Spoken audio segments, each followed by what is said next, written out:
Murat Bilgisayar olarak herkese merhaba arkadaşlar. Yeni bir tamirat tadilat serisiyle sizlerle birlikteyiz. Bugünkü müşterimizin Casper Nirvana C300 modeli bir bilgisayarı var. Bilgisayarımızın teknik bir sıkıntısı yok. Zaten yeni bir bilgisayar. Çok zaman olmamış alalı. Sorunumuz bilgisayarımız kasıyor, donma yaşıyor ve açılışı oldukça yavaş. Bizim önerimiz 120 GB'lık SSD takmak, Windows 10 yükleyip gerekli güncellemelerini ve programlarını yüklemek oldu arkadaşlar. Hadi beraberce başlayalım.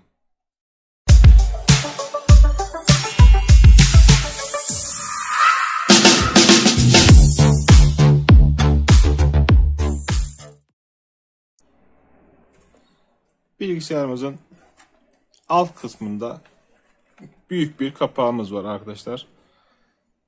Burada iki tane burada, bir tane burada, iki tane de burada olmak üzere toplamda 5 tane vidayla alt kasamızı tamamen söküp istediğimiz hard diske ulaşabiliriz.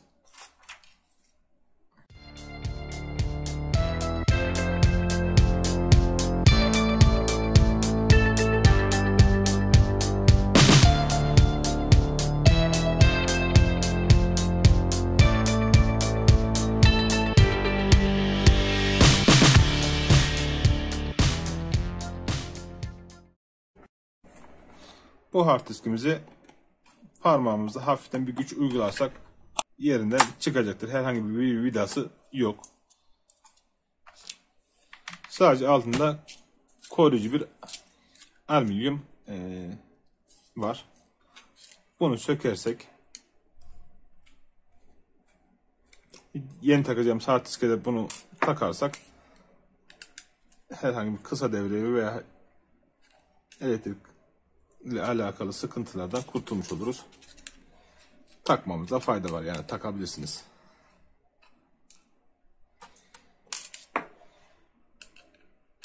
Bu hard diski harici hard disk olarak kullanabiliriz.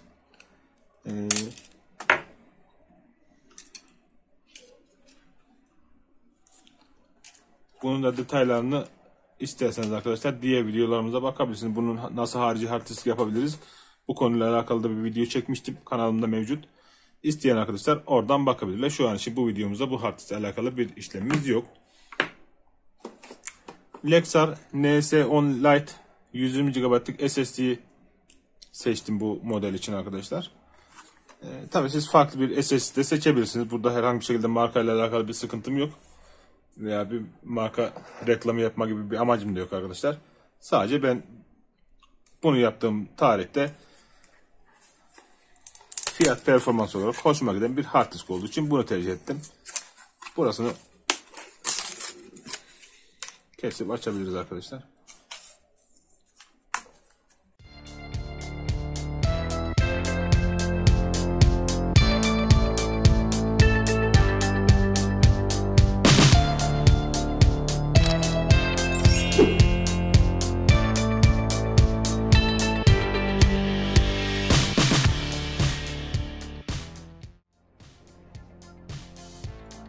Evet, biraz zor da olsa hard diskimizi çıkartabildim arkadaşlar.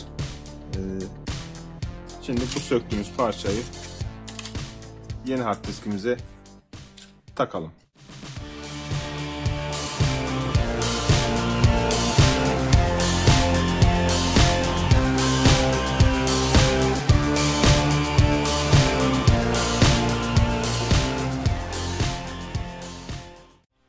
Montaj işlemimiz bu kadar arkadaşlar. Kapağımızı kapatabiliriz. Bundan sonra Windows 10 kurulum aşamasına geçeceğiz.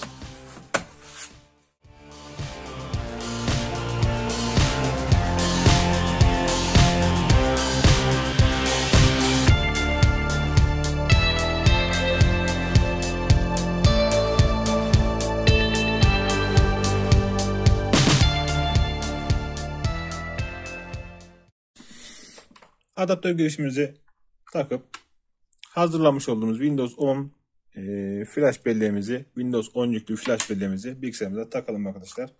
Bu flash belleğin nasıl hazırlandığını bilmeyen arkadaşlarımız varsa bunun da detaylı bir şekilde, en detaylı bir şekilde anlayabileceğiniz şekilde adım adım hepsinin anlattığım bir video kanalımda mevcut. Oradan bu flash belleğin nasıl hazırlandığını bakıp hazırlayabilirsiniz. Daha sonra bu adıma geçebilirsiniz arkadaşlar. Ben bu flash bellerinizin olduğunu varsayarak devam ediyorum. Flash belleğimizi taktık. Bilgisayarımı açtıktan sonra arkadaşlar delete tuşuna birkaç defa arka arkaya basalım arkadaşlar. Burada kontrol etmemiz gereken birincisi security sekmesinin altında en alt tarafta burada security boot management yazan kısma girelim arkadaşlar. Burada security boot kısmımız disable olması gerekiyor. Eğer sizinki enable ise enter'a basıp enable'dan disable'a getirip tekrar enter'a basarak burayı disable yapabiliriz. ESC tuşuna basalım, çıkalım. Daha sonra boot sekmesine gelelim. Burada yapmamız gereken birkaç işlemimiz var. Launch CSM yazan kısmımız enable olacak.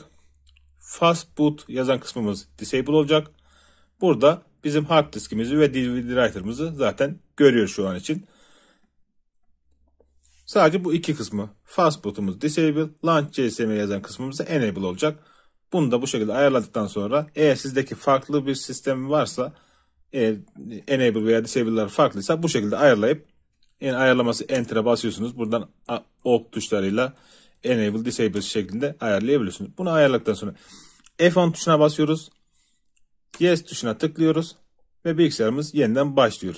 Yeniden başlarken bu sefer yapmamız gereken ışığımız yandıktan sonra birkaç defa arka arkaya ESC tuşuna basmamız gerekiyor. Delete tuşumuz BIOS'a girmek için gerekli oluyordu. BIOS'a bastık. BIOS'a girdik. Ayarlarımızı yaptık. Yeniden başladık ve ESC tuşuna basarak da şimdi de ön yüklemeyi nereden yapmamız gerektiğini bize soruyor. DVD writer'ımızdan yapabiliriz.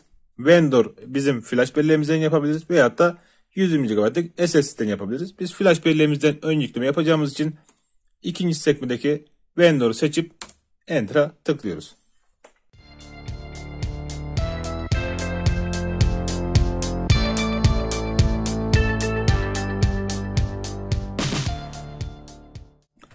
Evet arkadaşlar, ekranımız geldi. Bu ekranda yapmamız gereken herhangi bir şekilde değişiklik yapmıyoruz. Yüklenecek dilimiz Türkçe. Saat dilimiz yine Türkiye. Klavye dilimiz Q. Tabi bunu değiştirmek isterseniz Q değil de farklı bir, mesela İngilizce klavye yüklemek isterseniz buradan İngilizce klavyeyi seçebilirsiniz. Herhangi bir şekilde Türkçe yükleyecekseniz herhangi bir şekilde değişiklik yapmadan ileriyi tıklıyoruz. Daha sonra şimdi yükleye tıklıyoruz.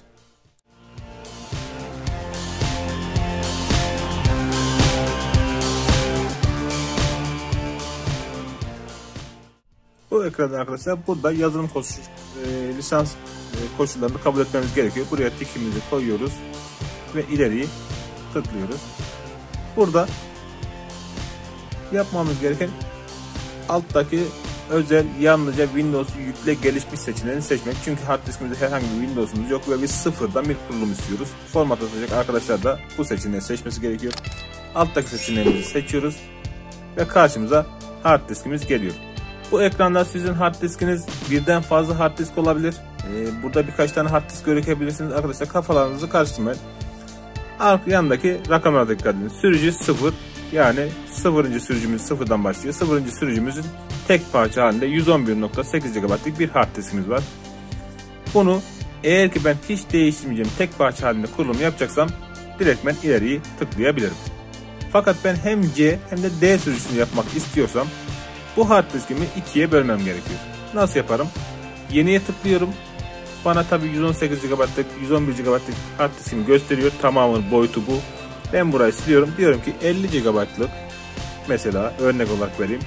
50.000 yazıyorum. 50 GB'lık C sürücüm olsun. Buna uygula diyorum. Çıkan uyarıya tamam diyorum. Daha sonra gördüğünüz gibi 50 GB'lık C'mizi oluşturdu. Baştaki megabayt olan yazan kısma, sistem yazan megabayt olan kısma dikkat etmeyin arkadaşlar. 48.3 GB. Biz 50 GB yapmıştık ama bu 1024'ten dolayı 50 değil 48.3 olarak ayarladı. Ona takılmayın. Rakamlara çok takılmayın. C olarak 48.3'ü ayırdım. D olarak da geriye kalan 63 GB'ım var. Yeni diyorum. Tamamı da D olsun bunun. Uygula dedim. Bunu da oluşturdu arkadaşlar. Şimdi ne oldu? 48 GB'lık C sürücüm oldu. 63 GB'lık da D sürücüm oldu. Ben C sürücüne tıklayıp ileriye basarsam C sürücüsüne Windows'umu kurar ve 50 GB'lık C sürücüm olur, 60 GB'lık da D sürücüm olarak Windows'umu hazır hale getirir. Fakat ben böyle bir şey istemiyorum. Ben tek parça halinde kurmak istiyorum.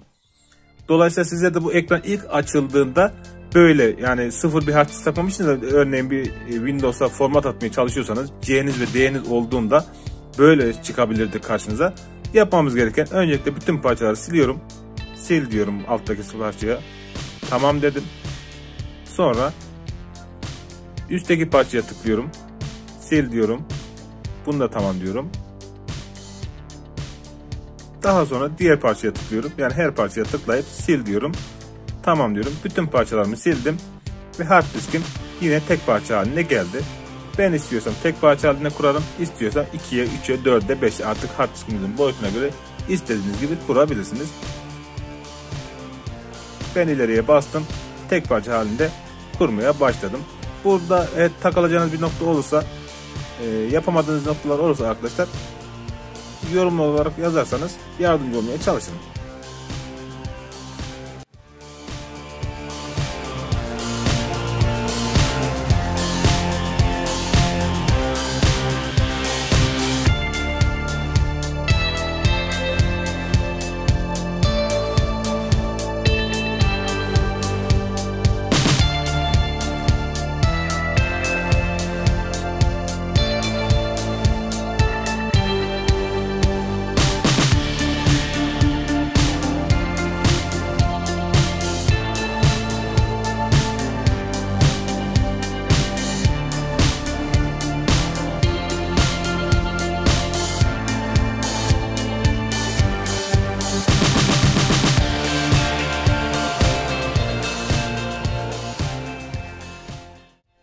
Windows kurulumunu neredeyse tamamladık. Bu ekran gelene kadar birkaç defa bilgisayarımız yeniden başlamış olabilir. Herhangi bir işlem yapmadık. Oralar birazcık hızlı geçtim. Sizi bekletmemek adına. Bu ekran geldiği zaman arkadaşlar, Türkiye kısmımız zaten seçilidir. Herhangi bir değişiklik yapmadan evet'e tıklıyorum. Klavyemizi soruyor bize. Türkçe QI klavyemiz var. Ev klavye seçmek isterseniz ev seçersiniz. Yoksa Türkçe QI klavye seçili. Evet tıklıyorum yine. Bu kısmında atla diyorum. Ve bize bir internet bağlantımızın olup olmadığını, bağlamak istediğimizi soruyor. Ben internet bağlantım yok diyeceğim. Çünkü internet bağlantımız var dersek bu sefer de Microsoft hesabı oluşturmayla alakalı şeyler soracaktır Windows 10 bize muhtemelen. Ben bunları daha sonra yapmak istediğim için internet bağlantım yok diyerek sınırlı kuruma devam edeceğim. Tabii Windows 10 bizi ikna etmek için sık sık soracak, tekrar neler kaçırdığımızı görmemiz adına ben yine sınırlı kuruma devam et diyeceğim. Ve burada bize bir isim soracak. Ben buraya bilgisayarımızın ismini yazmak istiyorum. Casper marka.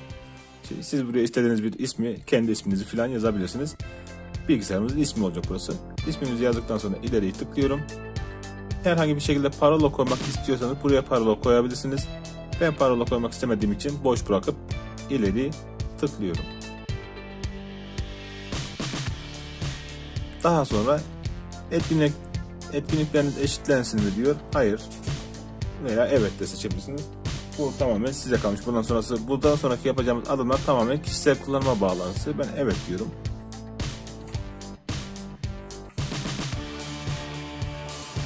Ve kabul et tıkladım.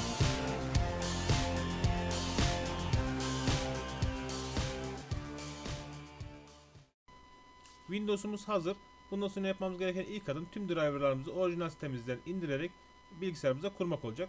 Videonun daha fazla uzamasını istemiyorum. O yüzden ben bir tane driver'ı çok hızlı bir şekilde indirip kuracağım. Siz de aynı mantıkla diğer driver'ların tamamını indirerek bilgisayarınıza kurabilirsiniz. Bundan sonra kişisel dosyalarımızı ve programlarımızı kurmamız gerekecek. Bir Google sayfası açalım arkadaşlar. Buraya markasını Casper C300 veya Casper Driver yazıp Enter'a tıklayalım. En başta çıkan sayfamız Casper'ın orijinal sayfasıdır. Casper Driver yazan yere tıklıyoruz. Açılan sayfamızda buradan markamızı, modelimizi seçeceğiz. Bizimki Casper, bizimki Nirvana dizüstü bilgisayardı. Buradan C300 modelini seçiyoruz. Burada istersek seri numarasından aratma seçeneğimiz de olabilir. İsterseniz seri numarasından da aratabilirsiniz. Gördüğünüz gibi tüm driverlarımız aşağıya doğru indi arkadaşlar. Bütün driverlarımız burada mevcut. Bunların her birini teker teker indir butonuna tıklayarak indirmemiz gerekecek. Ben videonun daha fazla uzamasını istemedim. O yüzden bir tanesi indireyim yeterlidir benim için. Şöyle küçük boyutlu bir tanesi Bluetooth'u tıkladım. Gördüğünüz gibi sol alt tarafa bu dosya iniyor arkadaşlar. Bu inen dosyamız belgelerimizin içerisinde karşıdan yüklemelerin içerisine gelir. WinRAR şeklinde yüklenmiştir. Buna teker teker bütün driverlarımızı tıklayıp açıp içerisinden setup butonuna tıklayarak bunları bilgisayarımıza kurmamız gerekiyor. Arkadaşlar videomuz bu kadardı. Takıldığınız noktalar olursa, aklınıza gelen şeyler varsa bunları bana yorum olarak yazabilirsiniz. Cevaplamaya çalışırım elimden geldiği kadarı. Video önerileriniz için hepinize teşekkür ederim. Videomuz bu kadardı. İzlediğiniz için hepinize teşekkür ederim.